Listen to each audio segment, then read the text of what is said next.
So for the online audience, Rainer de Busmann just said that we have the last speech today, and we have also two parts of the speech. One is the presentation from my side, and then right after we have a workshop, a live workshop, which I think is only with this audience here in the room, a live feature refinement. So I'm from the company called Class.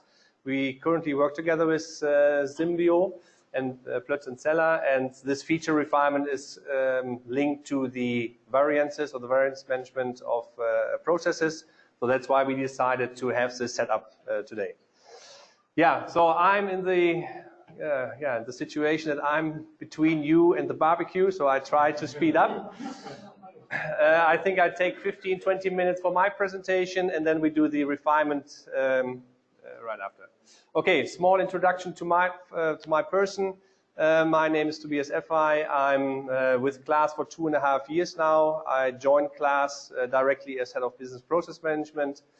My background is actually mechanical engineering. I have a PhD also in mechanical engineering and focus on processes. So this is where I'm coming from. I was also a long time as a consultant, always on process optimization, process re-engineering, all these kind of things. But as I learned here in the rounds, most of you in BPM are more from the IT side. And that's what I learned also during the last 2 years in Class. Myself with BPM, I'm still located in quality management in the organization, but we are moving very close to IT because I think this is really necessary and we cannot live without each other. Yeah, so this is to me, and I will give you a small introduction. Click to Class. Then what we are doing with BPM at Class, what's the current situation, where are we, and then the third chapter, it's about this topic, process variance. So most of you probably, or maybe you know Class, we built this big nice machines for agriculture. I don't know where to click here. So Class is still family-owned company. Mr. Helmut Claas, the second generation, so I think he will turn or just turned 93 years.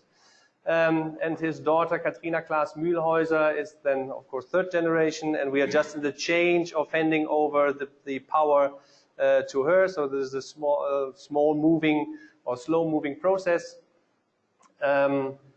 we are in right now. But Mr. Claas, like I said, even in his old age, he is still in operation. He still gets reports about the current developments. He still is in the project steering committees. So he's really, you can still see him walking around the plant, and yeah, still wants to know what's going on. Yeah? So this is quite impressive. We have around 40 billion euros of sales, and most of our sales are outside of Germany. And employees around the world, I think roughly now 12,000 people. Okay, these are the products we produce. Claas, yeah, is probably famous for the combine harvester and the forager harvester. So these are the big machines which you see probably now these days on the fields. Combine harvester, we are market leader in Europe. Forage harvester, we are market leader in the world. So roughly 50% of the forage harvesters in the world are Claas machines. Tractors is a quite new business unit or area. For 15 years ago. Claas bought agriculture Renault, and since then we have tractors as well. So now we are full liner of all the machines in agriculture machines. Then we have balers, telehandlers, wheel loaders. There we have a cooperation with Liebherr, and also a new area which we took out of the different business unit is software and systems with Claas, with an own company which developed the systems for the machines and is kind of the supplier to the main product, so to say. And of course, one big business is service and parts. Our product companies are distributed worldwide. This is important to know since all our product companies used to be own companies. Since roughly 8 months now, we switched to business units. So the biggest business unit we have is forage, harvesting machines. There we have 6 plants around the world. And all these are now organized in one business unit with also corporate functions. Then we have the business unit tractor and the business unit forage. These are the main business units for our product. Above these we have corporate, so I'm in corporate, where we coordinate the business units or the product companies. Like I said, this is only 8 months old, this decision, so we as corporates don't really know yet where we are. We still have the responsibility for the whole class group to define standards and guidelines for the group, but we have no power to implement them. So we are more diplomats, go around, get partner stakeholders, get people together to convince them about an idea, especially here BPM from my side, and then only we can say we implement it, because we need the people to really implement and follow us. Otherwise, we can say we want to do this, and they say yes, but we don't. So that's quite a challenge, but it's moving. Like I said before, also the change in power to Katrina class Mühlhäuser. There will be a big change also in the main holding structure. So we hope and think that we will get a CEO sometime, but this is something, which also will affect us. So we have a big change in the moment. Class farming, of course, it's hardcore machinery, big machines. And we are coming from steel and metal. This is still in our brains, and especially in the brains of the old Clasianer are the people called who are working for Class. But you can see we also have to adapt to the industrial development, and also with Industry 4.0 or Farming 4.0. We are moving more and more to processes, IT, digitalization, digital services. We have also a small startup in Berlin with 365 FarmNet, which develops services for the farmers, which have nothing to do with machines themselves. But anyway, we also need to connect the machines. We are sending data while operating, and we somehow have to operate and use the data. This is one thing. For digitalization or digital transformation in Class, we also have to think about new products, what we want to sell to the customer, what does the customer need, what does he request. And on the other hand, of course, all the digital processes we have in our factories. And what I said before, we had all product companies were own companies, so everybody who had a suitcase full of cash was able to go to IT to say, I want my process adapted to my needs in my country, maybe even in the same country, but to my specific needs. And that's what we are suffering from. And this is one of the reasons we are applying BPM now. I just told the colleague that just 3 months back we got the final decision from the Group Executive Board that we do BPM. So before that, BPM and is still in the organizational structure in corporate quality management, but then it was always this close link BPM ISO. So we do process documentation so the auditor can look at it. And we had no top-down decision from the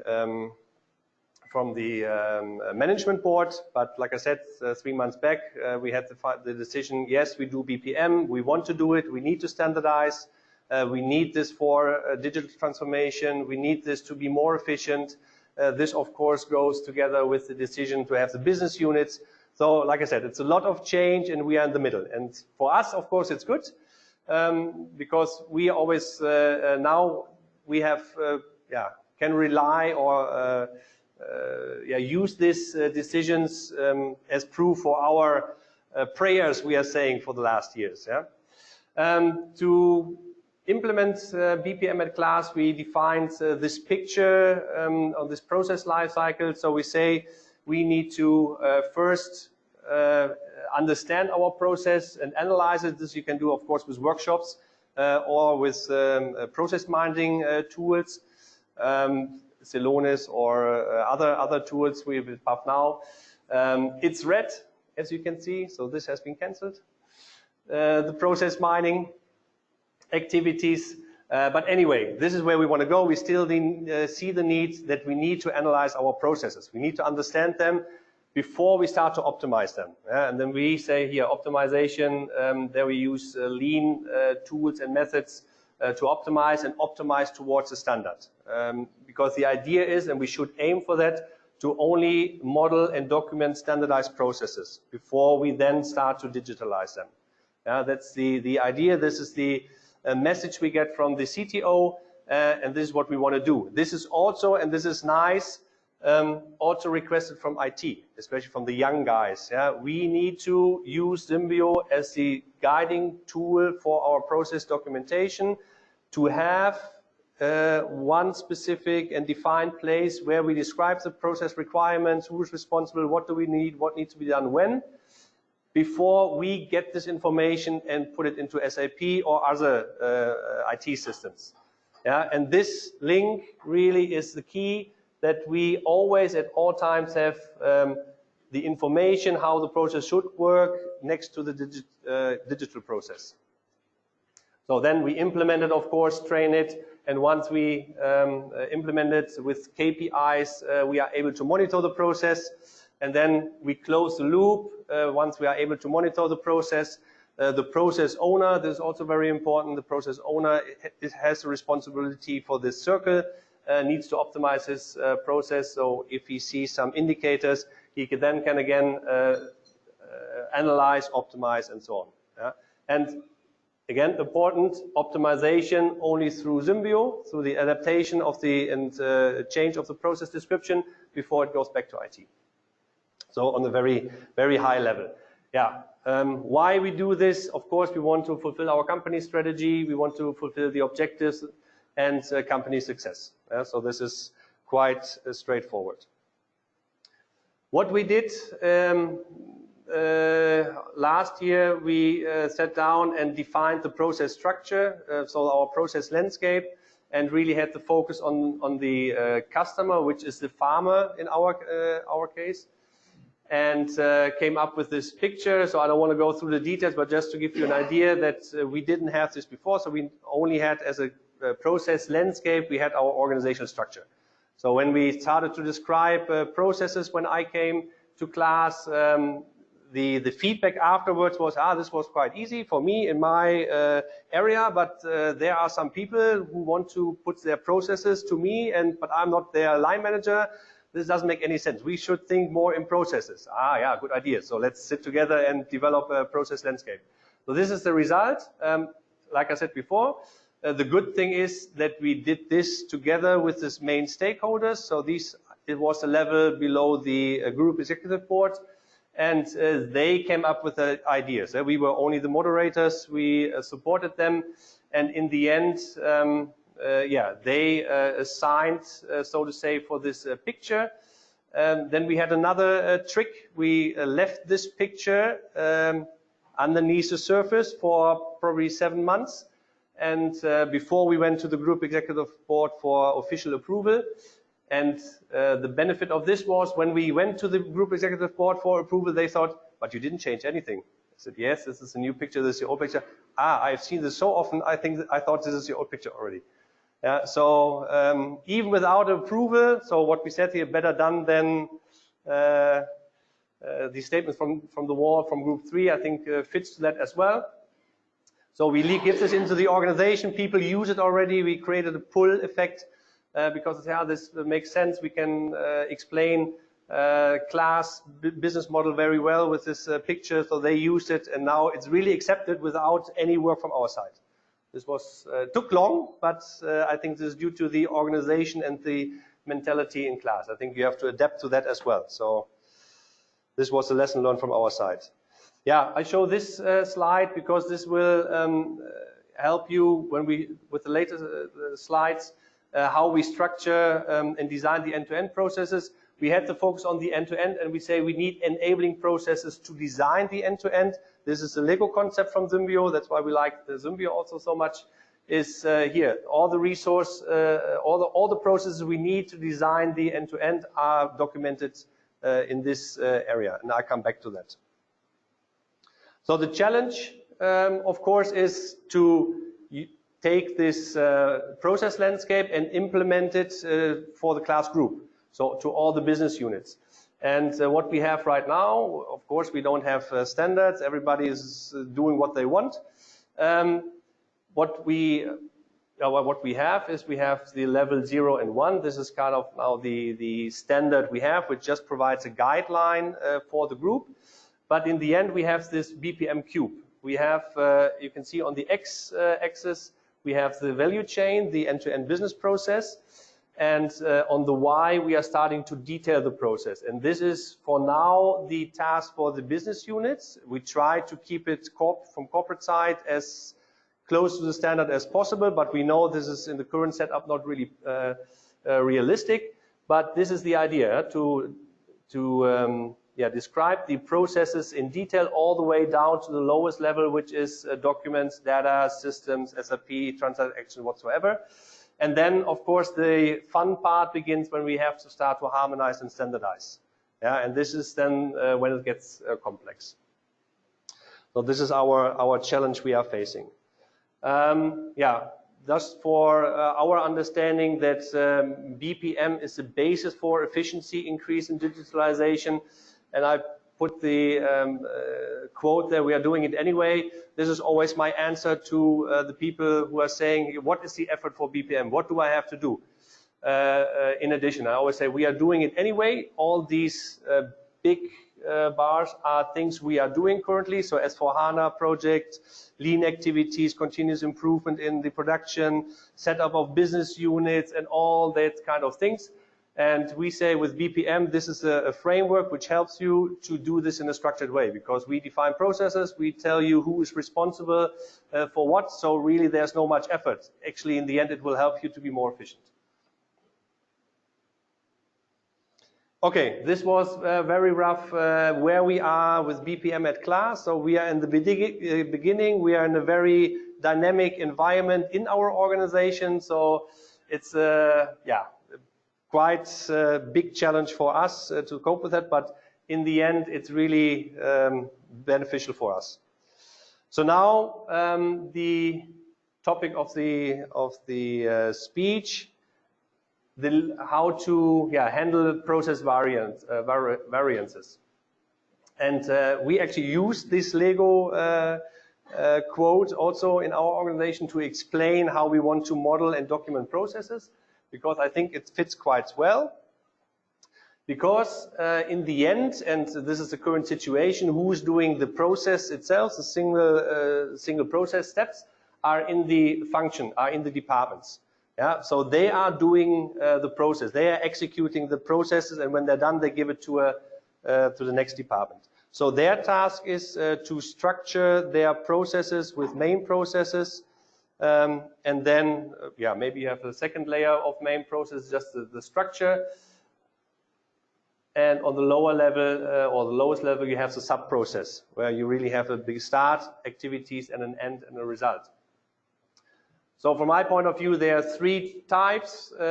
First type, from corporate side, we define the main processes, what we need to do. We define them all the way down to sub-processes and then roll them out to the group, which is standard, everybody applies, easy, that would be nice. It's not the reality.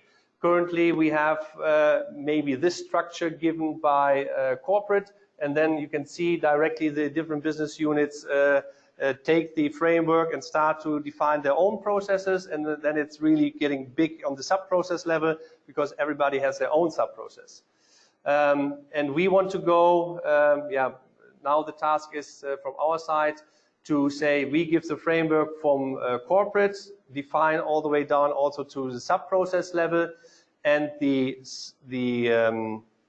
the sub-process level, in the responsibility of the function, he is then also responsible to manage the variances of the sub-process. So this picture. Yeah, so this is the idea. that purchasing, for example, defines a process, say this is what we want to do as standard. If, for example, class tractor in France, they say due to local regulations, law, whatever, we need a variance to this, they can design, they can request from the corporate function to do so, and he approves, and then we allow this variances to this process. And this is of course the same procedure for all the other functions. And this is for us, in our understanding, this Lego concept. So these are the Legos, the functions are the Lego boxes where they put their Legos inside. And now the question is, yeah, but these are the processes per function. We need to have the overview and the transparency of the whole value chain. So for this we defined, and this will also be the, yeah, I don't think that everybody at class, even the ones who approved this procedure, have understood the challenge with what we will be facing. We defined the corporate process owner, the end-to-end process owner, and yeah, the end-to-end process views. So this is what we don't have today, what we need to implement, but the task of the process owner is to design an end-to-end process, secure that a result will be delivered in a very efficient way, and he is responsible to design this process accordingly together with his process architect, we say. So he, yeah, maybe you can say he doesn't provide any input, he just takes the processes out of the Lego boxes, yeah, and designs the process. Of course, talking to the functions, I need your process to design the end-to-end for this purpose. Do you agree? And he has the agreement that the process is used for this end-to-end process. Yeah, this is the idea we are promoting right now, which I think is quite good, because this is taking away the fear from the change is too big, because they are still responsible for their process itself. The only thing is that we have this new role of the process end-to-end process owner who designs the end-to-end process with their processes. Yeah, so that's the main idea behind that. Now the question is how to handle the variances. So if we have behind the sub-processes X variances, how to show that, because in the end this is an end-to-end master view. Yeah, so the process architect used the master processes, put them together. But like I said, maybe class tractor in France, they have different processes, or in Omaha, US, they also have different processes. And when we show the end-to-end, of course, the user in France wants to see his variance, yeah, because this is what he's using. And of course, he wants to see this in the end-to-end context. Yeah, and this is a discussion we are having, what we are working on. And in the end, this would look something like this. And we go into detail in the workshop just now. But the idea is that the variances are coming with the master sub-process. And once the guy from class tractor in France looks at the end-to-end process, he doesn't see the SP4, he sees the variance 1 of SP4. Yeah? And the same for the other purple marked processes. Yeah? So that's a system that Symbio can show directly, here you in France, this is your end-to-end process and you are using this variances of this process. Of course, we want him to see what kind of variances the others have, or what is the master process. But for usability purposes, we say this would be, or should be, would be nice for him that this process is shown directly. So he doesn't have to search, what do I have to do? Right? It's giving to him immediately. Other advantage of that is you see how many variances you have per master process. And then you can see, there must be something wrong. We have to go and standardize. Yeah, so you get also the transparency. This is the main concept, the main idea behind that, which we want to discuss in the workshop. I have one other slide, maybe just real quick. Maybe it's interesting which roles we define. So we have the main process owner who has the overall responsibility in his function for the sub-processes, and he defines the sub-process owners. The sub-process owner himself is then the one who is responsible for the process design, and also what I just said for the approval of the variances in the different plants or sites. He has an architect next to him who designs everything, and then, like I said, the new role with the end-to-end process owner, overall responsibility for the scenario, which is the wording of Symbio for the end-to-end process, and also the approval of changes which will happen in his scenario. Yeah? And he also has an architect at his side who assembles the scenarios and also checks the approvals. So we are trying to combine the old world and reality, current work, function responsibility with the new process, overall process chain views with this setup and this concept. Finished. Yeah, are there any questions? Was too fast? I hope not.